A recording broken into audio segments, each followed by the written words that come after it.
কিছুদিন পর হুজুর পড়াইতে পড়াইতে এক পর্যায়ে বলে, আইসা আচ্ছা বশির রহমান বলো তো দেখি, তুমি তোমার মা বাবারে কেন হত্যা করলে? মা বাবার সম্মান তো আল্লাহ পাক রব্বুল আলামিন রবের পরে পরে হুকুম দিয়েছেন মা বাবার সাথে ভালো ব্যবহার করার জন্য। এত সম্মান দিয়েছেন, মার পায়ের নিচে সন্তানের বেহেশ। বশির রহমান তুমি কিভাবে তোমার মাকে হত্যা করলে, বাবাকে হত্যা করলে? বশির রহমান চোখের পানি টপ টপ করে ফেলে বলে, হুজুর মা বাবার যে এত কদর, এত সম্মান, এত ইজ্জত, এটা আমি আগে জানতাম না। উচ্চ শিক্ষায় শিক্ষিত হলে কি হবে যদি কোরআনের আলো আপনার ভিতরে না থাকে, ইসলামের জ্ঞান যদি আপনার ভিতরে না থাকে, আপনি কখনো সঠিক পথ চিনতে পারবেন না। কথা ঠিক কিনা বলে? আলেমদের সাথে থাকতে হবে, আলেমদেরকে মহব্বত করতে হবে, আলেমদেরকে ভালোবাসতে হবে, আলেমদের কাছে মাসলা মাসাইল শিখতে হবে। দ্বীন শিখবেন, আলেমের কাছে শিখবেন। তাবলীগ জামাত শিখবেন, আলেমের কাছে শিখবেন। মাসলা শিখবেন, আলেমের কাছে শিখবেন। কথা ঠিক কিনা বলেন? আমার মুসলমান ভাইয়েরা আমার, এরকম ভাবে ঐশীর রহমান বলতেছে, হুজুর আমার মা বাবার এত কদর আমি জানি না, যদি জানতাম তাহলে আমি মা বাবাকে হত্যা করতাম না। আমার মুসলমান ভাইয়েরা আমার, আপনাদের সিঙ্গার থানার খালিদ সাইফুল্লাহ আইয়ুবী বক্তা সাহেব, ওনাকে যখন জেলে নেই,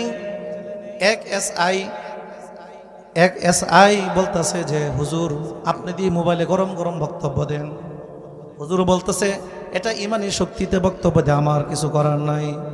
এবার পুলিশ, একজন এসআই কিন্তু সাধারণ মেট্রিক পাস করে হয় না, কমপক্ষে বিসিএস ক্যাডার পাস করে তারপরে এসআই হয়। চিন্তা করেন, বিসিএস ক্যাডার পাস করে তারপর খালিদ সাইফুল্লাহ আইয়ুবীকে বলতেছে যে হুজুর এই যে আপনারা বলেন কাদিয়ানীরা কাফের, আসলে কি কাফের? নাউজুবিল্লাহ বলে। বিসিএস ক্যাডার পাস করছে, তারপরে সে জানে না যে নবীর পরে নবী নাই।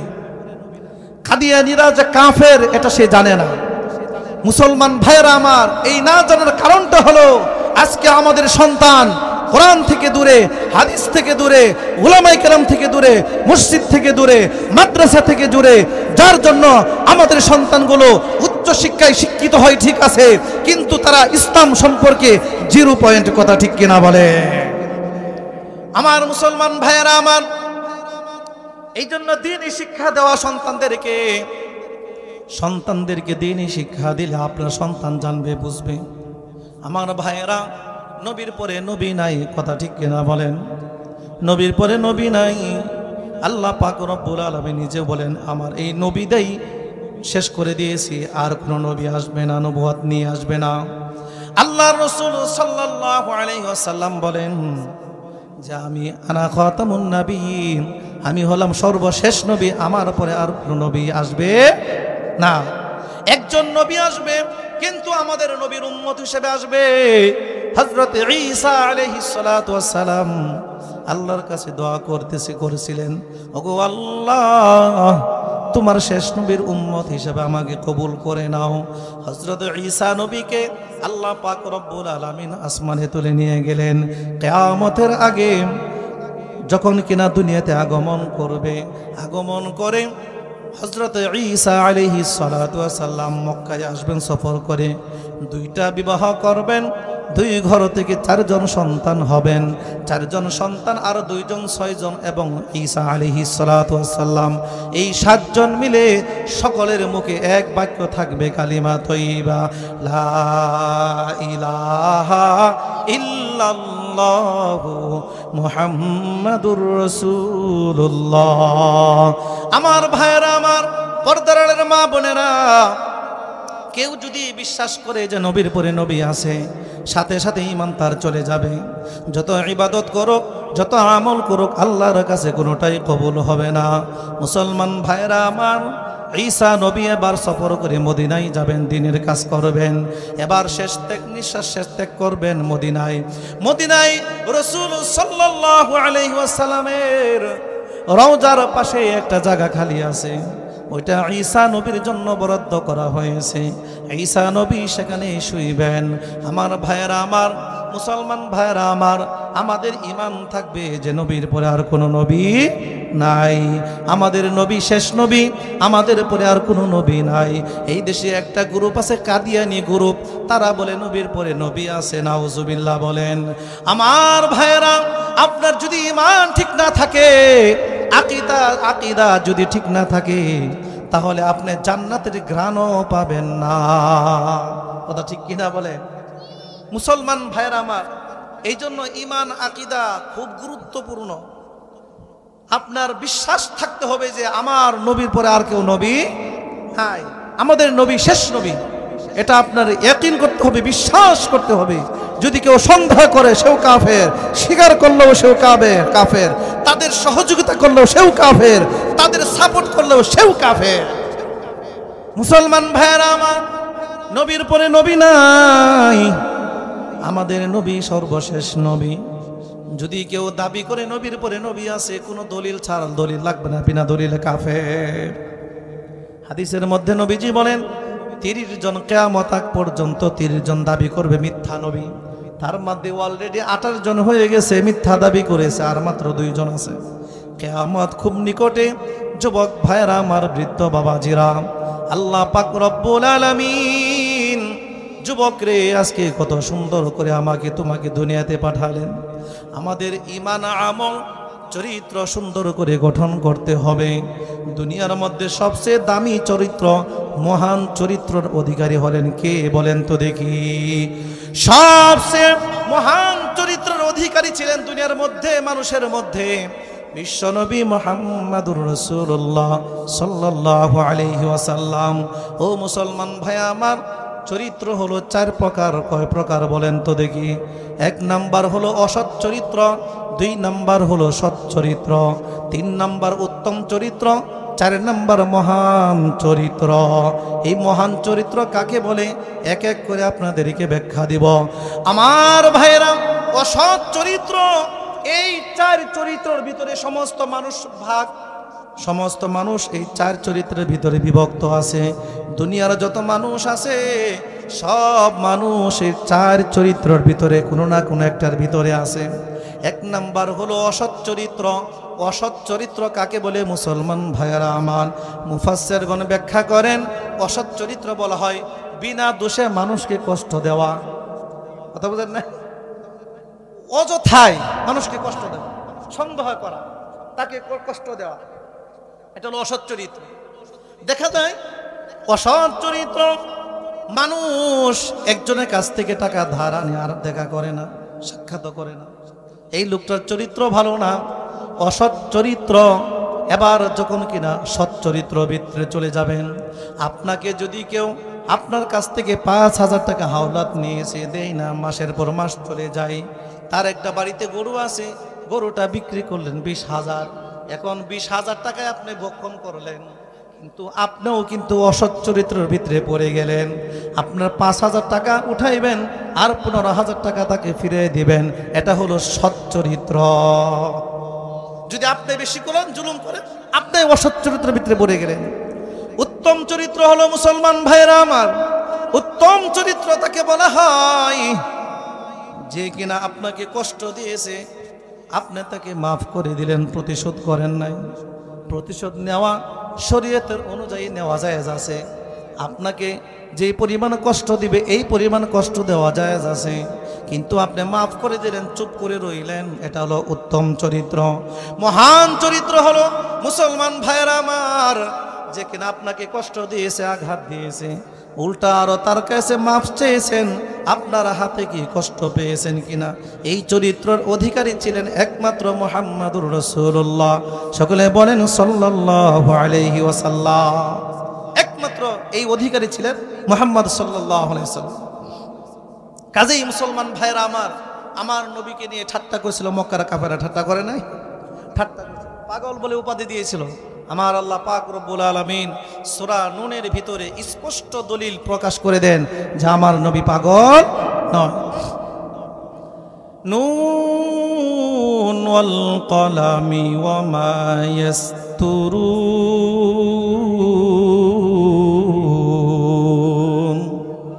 মুসলমান ভাইরা আমার, পর্দার আড়ালের মা বোনেরা, সূরা কলমের ভিতরে আল্লাহ পাক রব্বুল আলামিন বলেন, কলম এবং কলম দ্বারা যা কিছু লেখা হয়েছে তার শপথ। মুফাসসিরগণ ব্যাখ্যা করেন, এই কলমটা সেই কলম যেই কলমটা দুনিয়া সৃষ্টি করার 50 বছর আগে কলমটা তৈরি করা হয়েছিল। এই কলম দ্বারা কিয়ামত পর্যন্ত কি হবে সব কিছু লেখা হয়েছে। কার ভাগ্য কতটুকু শান্তি পাবে লেখা হয়েছে, কার ভাগ্যে কতটুকু কষ্ট আছে সব লেখা হয়েছে। লেখাও শেষ, কলম বলে আল্লাহ আমার লেখা শেষ, আল্লাহ বলে চুপ থাকো, এনাফ, এই পর্যন্তই শেষ। এই কলমের দ্বারা শপথ করে আল্লাহ তাআলা বলেন, মা আনতা বিনি'মাতি রাব্বিকা বিমাজনুন। আল্লাহ পাক রব্বুল আলামিন বলেন, আমার অনুগ্রহে, আমার দয়া, আমার নবী পাগল নয়। ওয়া ইন্নাকা লাআজরান গায়রা মামনুন। মুসলমান ভাইরা আমার, আল্লাহ পাক রব্বুল আলামিন বলেন যে আমার বন্ধুর জন্য উত্তম পুরস্কার রয়েছে, সবচেয়ে দামি পুরস্কার আল্লাহ দিবেন। আল্লাহ পাক রব্বুল আলামিন বন্ধুর চরিত্র সম্পর্কে আরো বলেন, ওয়া ইন্নাকা লাআলা খুলুকিন আযীম।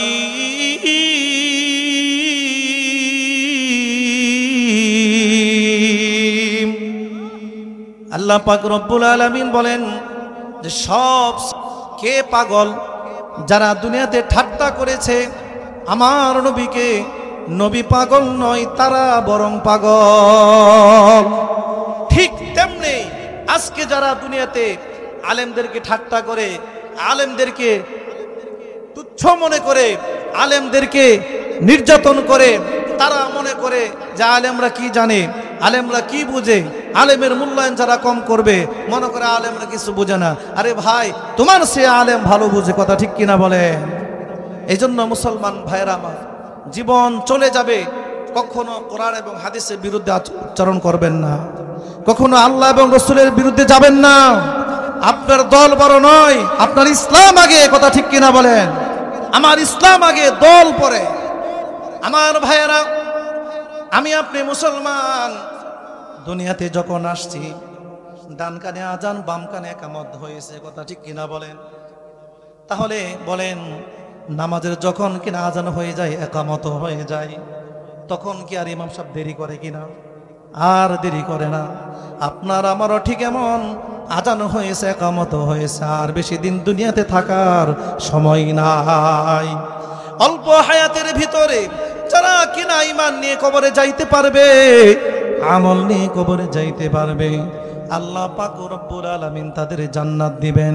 ফেরেশতারা তাদেরকে সালাম দিবেন, আল্লাহর ফেরেশতারা সালাম দিবেন।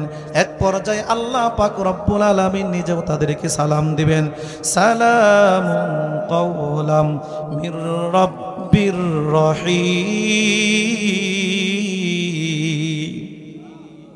আল্লাহ পাক রব্বুল আলামিন রহমানুর রহিমের পক্ষ থেকে সালাম, বান্দার জন্য সালাম আল্লাহ দিলেন সম্মানার্থে।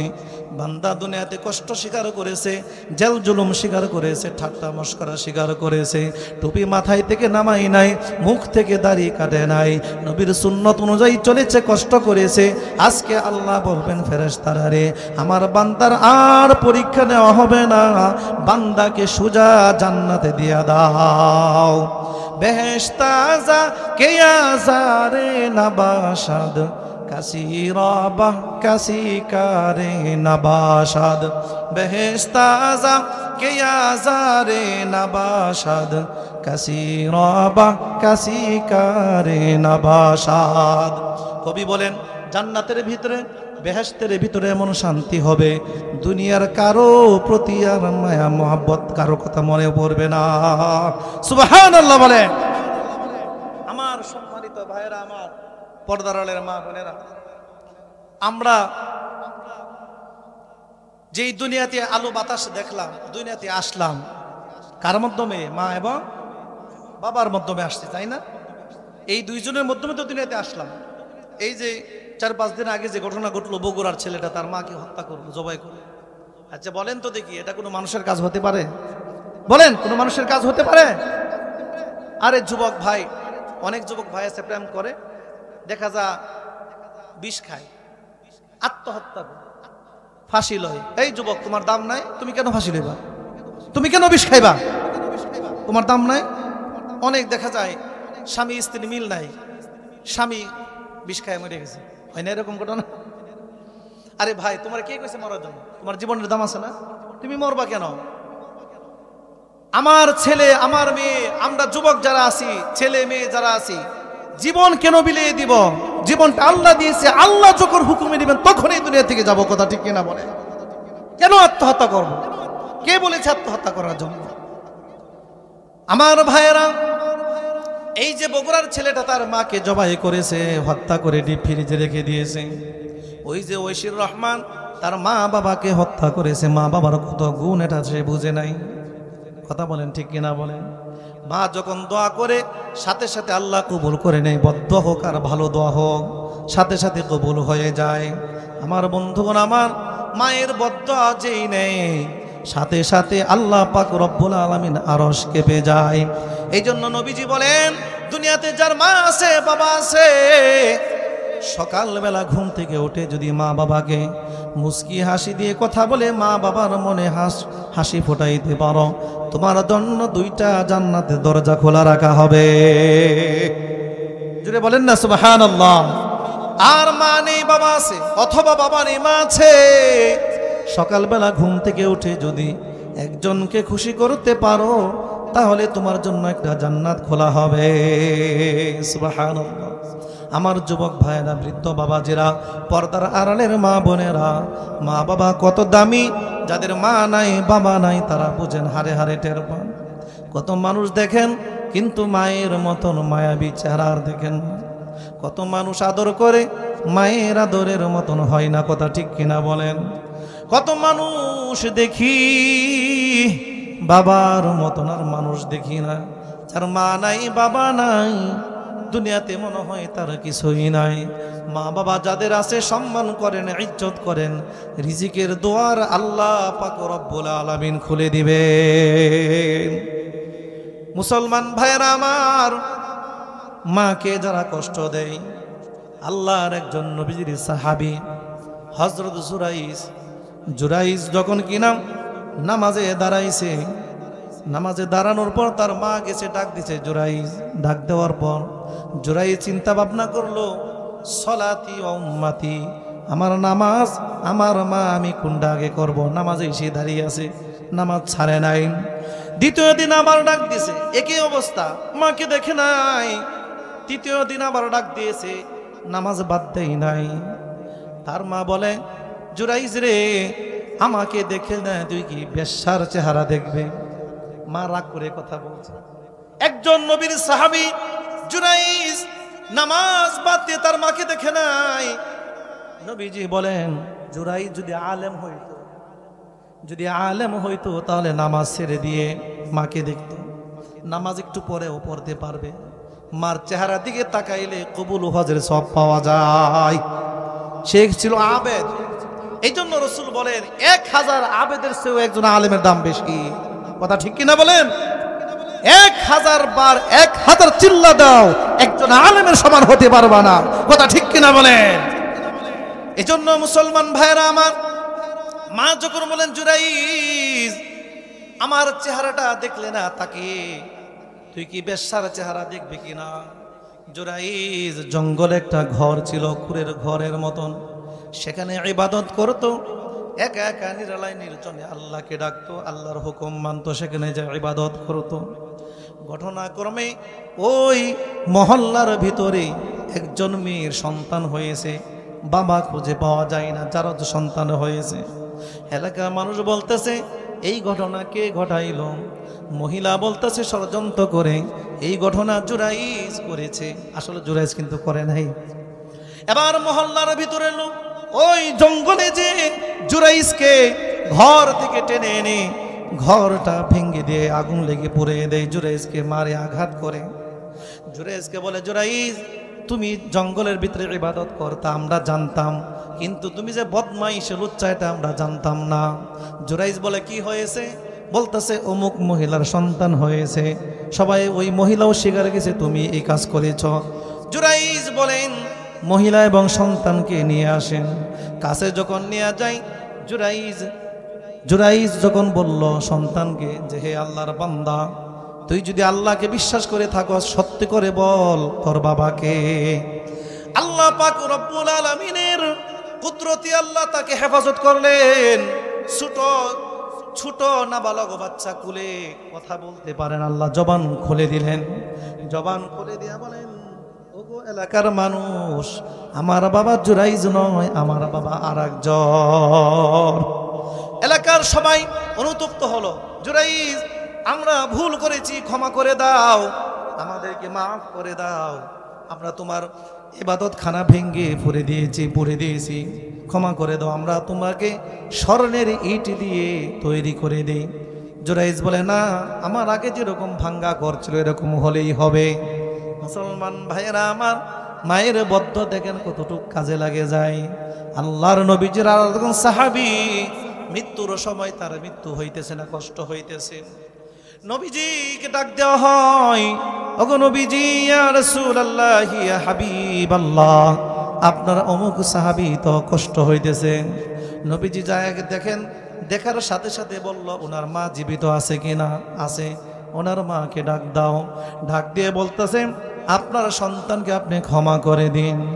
ওই সাহাবীর মা বলতেছে ওগো নবীজি, আমি আমার সন্তানকে মাফ করতে পারবো না, যেই পরিমাণ কষ্ট আমাকে দিয়েছে আমি মাফ করতে পারবো না।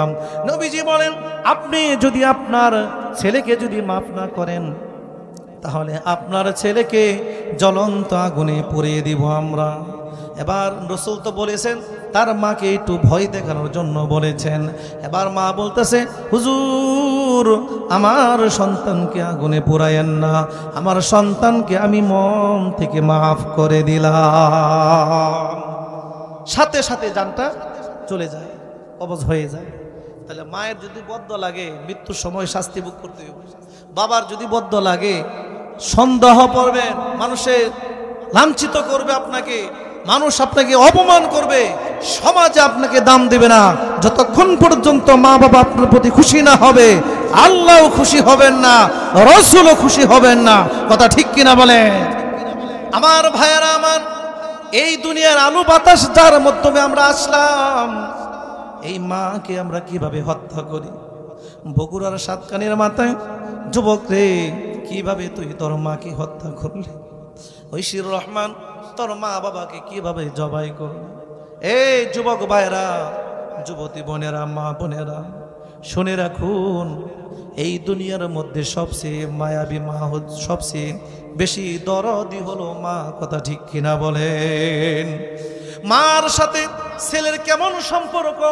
আম্মা জান আয়েশা সিদ্দিকা রাদিয়াল্লাহু তাআলা আনহা বলেন, বাসায় যখন নবীজি গেলেন, নবীজি বাসায় গেলেন, রাসূল বলেন নবীজি আজকে একটা দৃশ্য দেখেছি। আয়েশা কি দৃশ্য দেখেছো? নবীজি বলেন, আম্মা জান আয়েশা বলেন নবী গো, ইফতারের সময় হয়ে গেছে, আমি খেজুর নিয়ে বসছি ইফতার করব। এমন অবস্থায় একজন বৃদ্ধা মা মহিলা এসে বলতেছে আল্লাহর রাস্তে আমাকে কিছু দাও। আমি 2টা খেজুর দিয়ে দিলাম। মহিলাটা 2টা খেজুর নিয়ে যায়। আম্মা জান আয়েশা সিদ্দিকা রাদিয়াল্লাহু তাআলা আনহা পিছনের দিকে তাকিয়ে তাকিয়ে দেখেন মহিলা খেজুর নিয়ে কি করে। একটু দূরেই 2টা সন্তান বসে কান্না করতেছে, খাবার নাই, পেটে খিদা যন্ত্রণা, কষ্ট করতেছে, কান্না করতেছে, চোখের পানি জোর জোর করে পড়তেছে। আম্মা জান আয়েশা পিছন থেকে দেখতেছে মহিলা 2টা খেজুর দিয়ে কি করে। এবার 2টা মহিলা 2টা খেজুর 2 বাচ্চার হাতে তুলে দিল। মহিলা খায় নাই। বাচ্চারা জিজ্ঞাসা করে আম্মা তুমি কি খাইবা না? মা বলে বাবা তোমরা খাইলে আমার পেট ভরে যাবে। আম্মা জান আয়েশা সিদ্দিকা রাদিয়াল্লাহু তাআলা আনহা এই দৃশ্য দেখে আবার মহিলাকে ডাক দিল, আসো আর 2টা খেজুর আছে নিয়ে যাও। এবার এই দুইটা খেজুর নিয়ে আবার বাচ্চাদের কাছে যায়। আম্মা জানে আয়েশা পিছন দিকে দেখি এবার কি ঘটনা ঘটে, দেখি মহিলা খাই কিনা, মহিলা খাই না। মহিলা চিন্তা করতেছে আবার কখন না কখন খাবার পায়, আমি না খেয়ে সহ্য করতে পারবো, ছোট বাচ্চাগুলো কেমনে সহ্য করবে। আম্মা জানে আয়েশা সিদ্দিকা রাদিয়াল্লাহু তাআলা আনহা দৃশ্যগুলো দেখতেছেন, বাচ্চাদেরকে পরের দুইটাও খেজুর দিলেন, বাচ্চারা খাইতে লাগলো। এইগুলো মায়ের আদর, মা নিজে না খেয়ে সন্তানকে খাওয়ায়। মা শত অপমান সহ্য করেও সন্তানকে ভোলে নাই। সন্তান যদি ডাকাত থাকে তারপরে মা দোয়া করে ভালো হওয়ার জন্য, সন্তান যদি চোর হয় তারপরেও মা দোয়া করে ভালো হওয়ার জন্য, সন্তান যদি মা বাবাকে ভাত না দেয় তারপরেও দোয়া করে মার জন্য, মা সন্তানের জন্য। কথা ঠিক কিনা বলেন? মানুষ স্বার্থের কারণে মাকে ভুলে যায়, কিন্তু মা কখনো সন্তানকে ভুলে না। আমার মুসলমান ভাইরা, আমার পর্দার আড়ালের মা বোনেরা, এবার একটা ঘটনা বলি শুনেন। এক যুবক ছেলে বিবাহ করেছে, বিবাহ করে ভালো একটা চাকরি পেয়েছে, মার খবর নাই, বাবার খবর নাই। 7 বছর পার হয়ে যায়, হঠাৎ করে যুবক অসুস্থ হয়ে গেল। এমন অসুস্থ হয়েছে যৌবন শক্তি হারায়া ফেলাইছে। এবার বউ তার কাছ থেকে চলে গেছে। শ্বশুর শাশুড়ি বলে, বাবা চাকরি করতে পারো না, তোমার কোনো দাম নাই, চলে যাও। ছেলে কান্না করতেছে, সারা এত জীবন চাকরি করে কাদের আমি খাওয়াইলাম, আজকে আমার শাশুড়িও মা দূরে চলে গেল, আমার শ্বশুরও দূরে চলে গেল, আমার স্ত্রীও দূরে চলে গেল। হঠাৎ করে মা জননীর কথা মনে পড়ে গেল। যুবক টপ টপ করে চোখের পানি পড়ে। ওই ঠিকানায় গেল, যায়া দেখে ঠিকানার ঠিকানা নাই। সেখানে বাড়িঘর নাই, বিশাল বড় একটা বাগান, ফলের বাগান, চতুর্দিক দিয়ে ওয়াল করা, গেট করা। সামনে গেটের সামনে একটা দারোয়ান দাঁড়িয়ে আছে। এই যুবক যায় বলে, এই দারোয়ান ভাই একটা কথা বলতে চাই। দারোয়ান বলে, কি কথা বলো? কথা হলো এখানে যে একটা বুড়া এবং বুড়ি থাকতো, তারা কোথায় গিয়েছে? দারোয়ান ডাক দিয়ে কই, যুবক রে, আমি যেই তলোয়ার দিয়ে আমি ডালগুলো কাটি, আমি এই যুবক বুড়া এবং বুড়ির একটা যুবক ছেলে আছে, এই সন্তানটাকে যদি আমি পাইতাম, বাগানের তলোয়ার দিয়ে ডাল কাটার থেকে আমি তার গর্দানটা আলাদা করে দিতাম। শুনেছি একটা যুবক ছেলে আছে, মার কোনো খবর নেই না, বাবার কোনো খবর নেই না। যুবক আরো তার ভিতরে কষ্ট লেগে গেল, সর্বনাশ, বাবা মা কোথায় গেল, কোনো খোঁজ খবর পাইতেছি না, কেমন ছেলে হলাম আমি, কোনো খোঁজ খবর নেই না। এবার যুবক বলতেছে, দারোয়ান ভাই বলো এবার ওই বুড়া বুড়ি কোথায় থাকে? দারোয়ান বলে, যুবক রে, এই বাড়িতে যে বুড়া বুড়ি ছিল, বুড়াটা বৃদ্ধা লোকটা অসুস্থ হয়ে গিয়েছিল, ওই মহিলাটা বাড়ি ঘর ভিটা বিক্রি করে চিকিৎসা করেছে, বাঁচাইতে পারে নাই। যুবক ছেলে চোখের পানি টপ টপ করে ফালাই আর বলে, আল্লাহ আমি কেমন সন্তান হলাম, বাবার কবরে এক মুষ্টি মাটিও দিতে পারলাম না। নবীজি হাদিসে বলেন, কোনো মা বাবা যদি মারা যায়, সন্তান যদি এক মুষ্টি মাটি দেয়, 1 উহুদ পরিমাণ সব পাওয়া যায়। কোনো সন্তান যদি মারা যায়, মা বাবা যদি এক মুষ্টি মাটি দেয়, 1 উহুদ পরিমাণ সব পাওয়া যায়। যুবক কান্না করতেছে, এবার বলে, দারোয়ান ভাই বলেন তো দেখি ওই বৃদ্ধা মাটা কোথায় আছে? দারোয়ান বলে, এই দিক দিয়ে যাইবা সোজা সামনে একটা মোড় আছে, ওই মোড়ের নিচে একটা কুড়ের ঘর আছে, ওই ঘরের ভিতরে বুড়ি মাটা থাকে। যুবক ছেলে হেঁটে হেঁটে যায় আর চোখের পানি টপ টপ করে পড়তেছে, আর নিজের শুধু তিরস্কার করতেছে, আমি কেমন ছেলে হলাম, বাবা মারা গেল, বাবার জানাজাটা দিতে পারলাম না, এক মুষ্টি মাটিও দিতে পারলাম না, আমার মতন হতভাগ্য সন্তান আর দুনিয়াতে নাই। মুসলমান ভাইয়েরা আমার, এবার যখন সন্তান যাইতেছে যাওয়ার পর যায় দেখে সন্ধ্যার আজান দিয়েছে। মা জননী বৃদ্ধা মা অজু করে নামাজ পড়বে, চোখে দেখে না, আন্ধা হয়ে গেছে। সন্তানের জন্য কান্না করতে করতে চোখের পানি শুকিয়ে গেছে। মাগরিবের নামাজ আদায় করে মা আল্লাহর কাছে দোয়া করতে লাগলো, আল্লাহ আমি দুনিয়াতে আমার একটা সন্তান আছে, সন্তানকে আল্লাহ তুমি ফিরাইয়া দাও। সন্তানও বাহিরে দাঁড়িয়ে আছে। এবার সন্তান একটু সাহস পাইল, যেহেতু আমাকে আল্লাহর কাছে চাইতেছে, একটু ডাক দিই মা বলে। সন্তান যখন ডাক দেয় মা